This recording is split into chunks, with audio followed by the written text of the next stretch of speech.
In the late 19th century, as Europe carved up Africa in a ruthless race for empire, one monarch stood out not for grandeur, but for cruelty. King Leopold II of Belgium presented himself as a benevolent ruler, yet behind closed doors he orchestrated one of history's darkest atrocities. Leopold's creation, the so-called Congo Free State, was no colony for Belgium, but his private estate. Under the guise of philanthropy and civilization, he transformed millions of lives into tools of profit and the Congo into a graveyard of suffering. What began as an imperial project soon descended into one of the bloodiest chapters of colonial exploitation. Forced labor, mutilations, starvation, and executions became daily realities in Leopold's Congo, where greed reigned supreme. By the time the world awoke to the scale of the horror, an estimated 10 million Congolese people were dead. Their suffering was largely hidden, censored by propaganda, and ignored by European powers intoxicated by empire. This is the story of Leopold II, not the constitutional monarch of Belgium, but the private tyrant of Congo.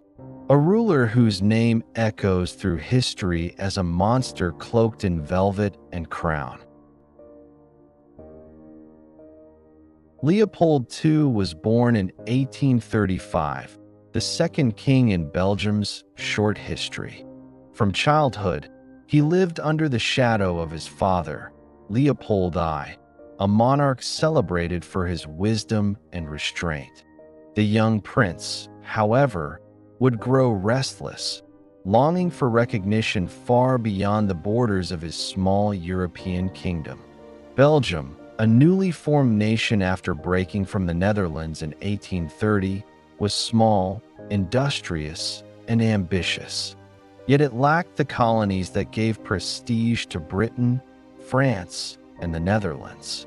This absence left the young prince with a growing obsession. If Belgium could not secure its place, he would. From an early age, Leopold was calculating. He was not known for charisma or warmth, but for persistence and meticulous planning. Those who knew him spoke of a cold, methodical mind, one that believed greatness could be engineered through determination rather than inherited by chance. He married Archduchess Marie Henriette of Austria in 1853, strengthening ties with the Habsburg dynasty. But the union was loveless. Their marriage soon collapsed into bitterness, reinforcing Leopold's detachment. If he could not secure happiness at home, he would find power abroad. Leopold envied the vast empires that made other European monarchs seem larger than life. To him, colonies were not just sources of wealth, they were instruments of immortality. Without them, Belgium remained small, and he, insignificant. With them, he could rewrite history. He studied maritime expansion with almost scientific precision, researching trade routes, colonial administration, and the brutal efficiencies of empire. To Leopold, colonization was not about adventure, but about profit and control. He sought the formula that would make Belgium a power. Yet Belgium's government hesitated. Many politicians and citizens questioned the wisdom of pursuing empire. The nation's wealth came from industry, not distant colonies. But Leopold refused to accept their caution. If Belgium would not claim an empire, he would do so himself. Behind his regal facade, Leopold's mind turned endlessly toward opportunity. Africa, with its vast resources and unexplored lands, became his fixation. He read explorers' accounts with hunger, particularly those of Henry Morton Stanley, whose journeys along the Congo River would soon change the course of Leopold's destiny. By the 1870s, Leopold had crafted his public image as a modern monarch, building monuments, railways, and museums in Belgium. Yet these were mere facades. Behind them, he plotted a colonial project that would not belong to his nation, but to himself alone. The making of Leopold II was not the making of a benevolent king, but of a man consumed by ambition. From restless child to calculating monarch, his path pointed toward empire and toward a dark legacy that would forever scar the Congo. As king, Leopold II harbored grand ambitions beyond Belgium's modest borders. He envisioned an empire that would elevate his personal power and wealth, while maintaining the appearance of a benevolent monarch in Europe. Maps and distant lands became the focus of his private studies. Europe was in the midst of colonial expansion, and Leopold sought to secure a colony under his sole control. He carefully cultivated contacts, diplomats, and explorers who could pave the way for his vision of a personal empire. Leopold presented his ambitions as philanthropic and scientific, claiming he sought to civilize and develop distant lands. Behind the polished rhetoric, however, he meticulously planned a system to exploit resources for his personal gain. He commissioned expeditions to Africa, studying the Congo's rivers, forests, and people. These explorations were framed as humanitarian, yet they were tools to assess resources and determine methods of control. Leopold cultivated influential connections in Europe, presenting himself as a protector of humanitarian and scientific efforts. His charm and diplomacy masked the underlying greed that drove his imperial strategy. He envisioned the Congo as his private domain, rich in rubber, ivory, and other resources. Every plan, treaty, and expedition was designed to secure control without revealing his true intentions to the European public. Leopold's public speeches emphasized charity, civilization, and commerce. Behind closed doors, he spoke of profit, power, and how to build a kingdom that would elevate him above all European monarchs. He carefully orchestrated the Berlin Conference of 1884 to 1885, ensuring that the Congo would be recognized as his personal property rather than a Belgian colony, under the guise of an international humanitarian effort. Leopold's vision was ambitious and secretive, combining diplomacy, charm, and manipulation. His personal wealth and power depended on the Congo's resources, setting the stage for a brutal system of exploitation. By the end of his planning, Leopold's path was clear: a personal empire in Africa, framed as philanthropy, backed by cunning diplomacy, and destined to reshape his legacy forever. Leopold II secured personal control over the Congo at the Berlin Conference of 1884 to 1885, presenting it as a humanitarian and scientific project. European powers recognized his claim, unaware of the exploitative system he would soon implement. The Congo Free State was officially Leopold's private colony, separate from Belgium.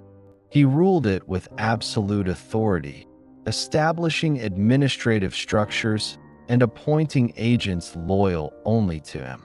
Leopold used missionary and scientific organizations as a facade for his governance, claiming his purpose was to bring civilization and Christianity to the Congolese people.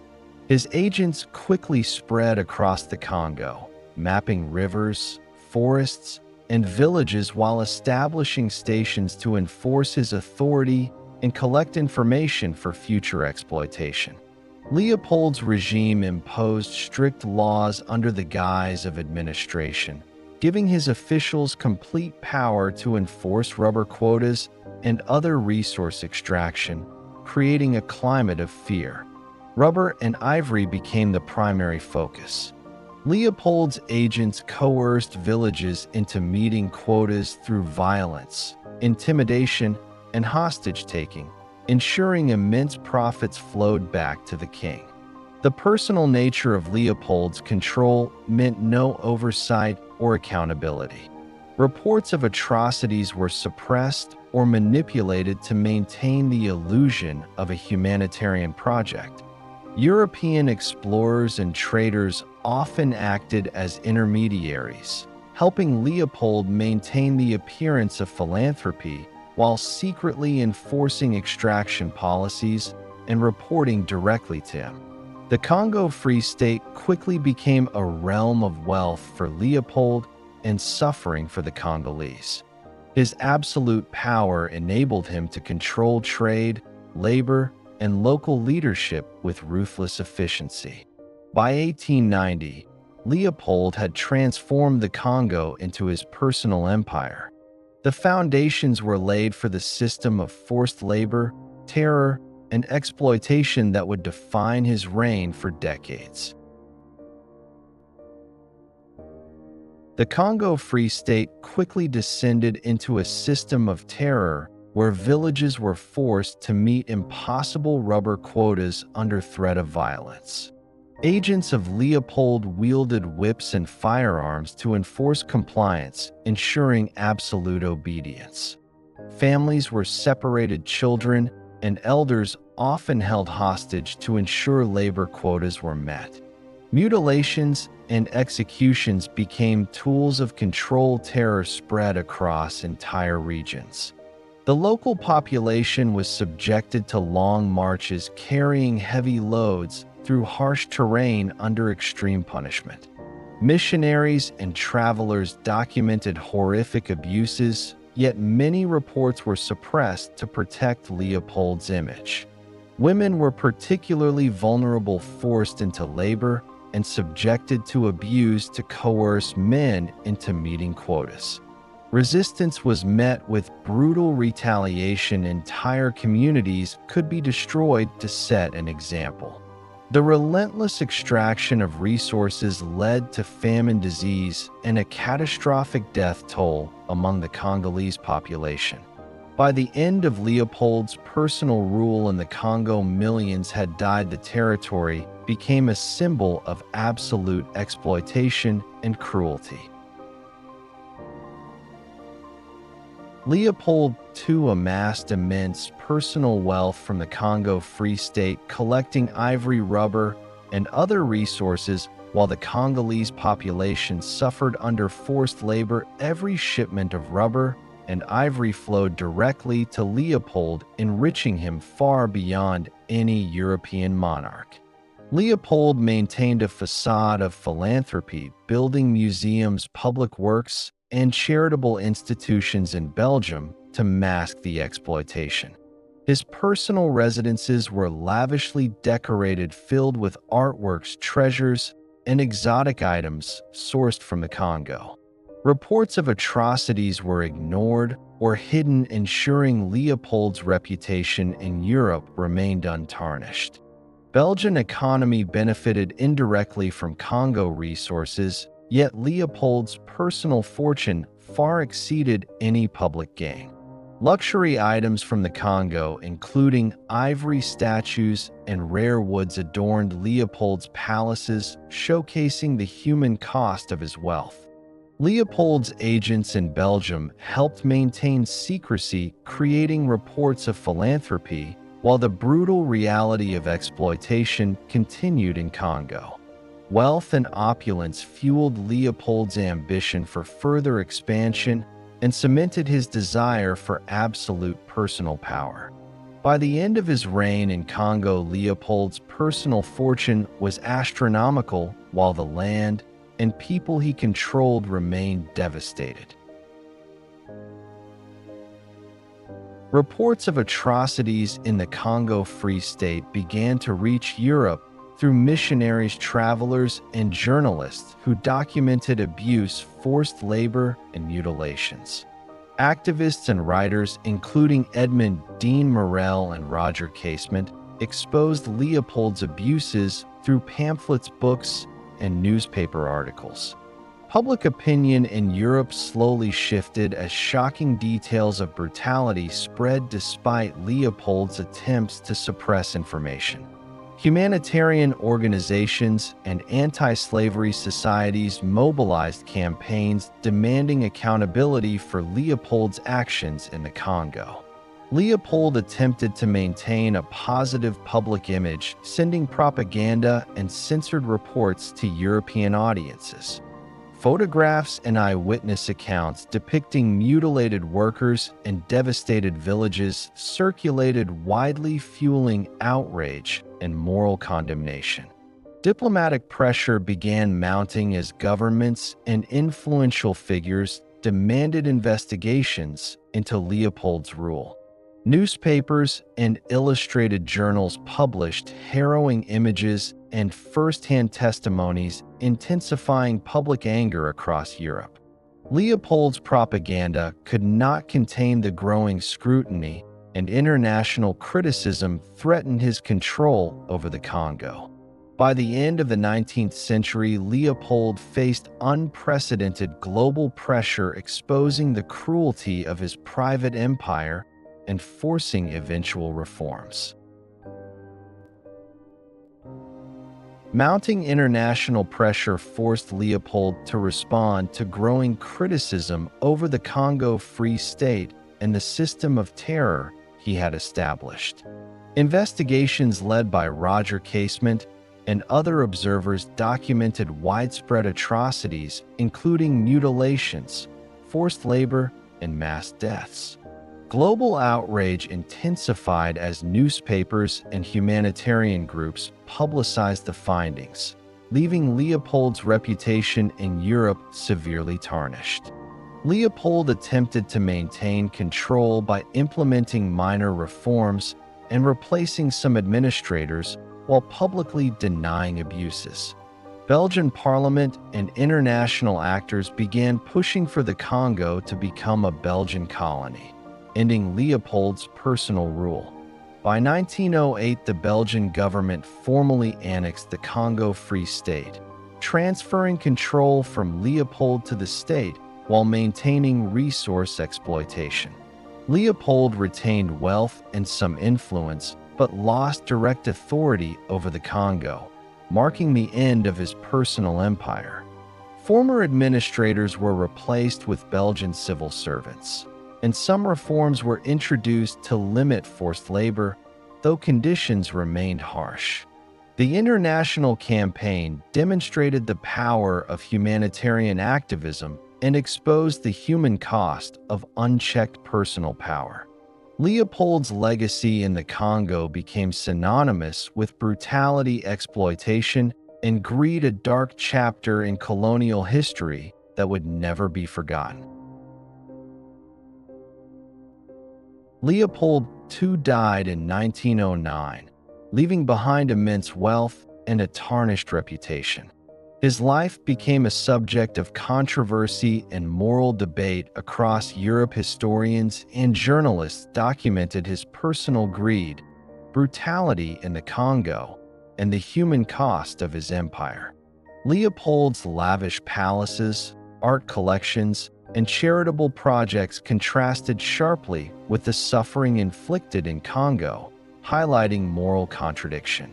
Public memory in Belgium remained divided, with some admiring modernization projects while others condemned his exploitative actions. Internationally, Leopold became a symbol of unchecked personal power and the dangers of private colonial empires. Scholars debated whether his ambition for legacy justified his actions, while the human suffering he caused could never be erased. His descendants inherited wealth but faced the shadow of his notoriety and the moral judgment of history. Modern historians classify Leopold II as one of history's most notorious figures for the extreme exploitation and brutality under his rule. Leopold's reign serves as a cautionary tale of greed, power, and the human cost of ambition when accountability is absent. Today, the Congo Free State period is remembered for its horrors, while Leopold's legacy remains a complex mixture of wealth, influence, and infamy.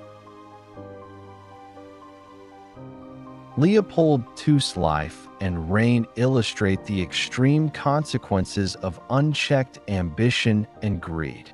A king who amassed immense wealth left behind a trail of suffering that would haunt history forever.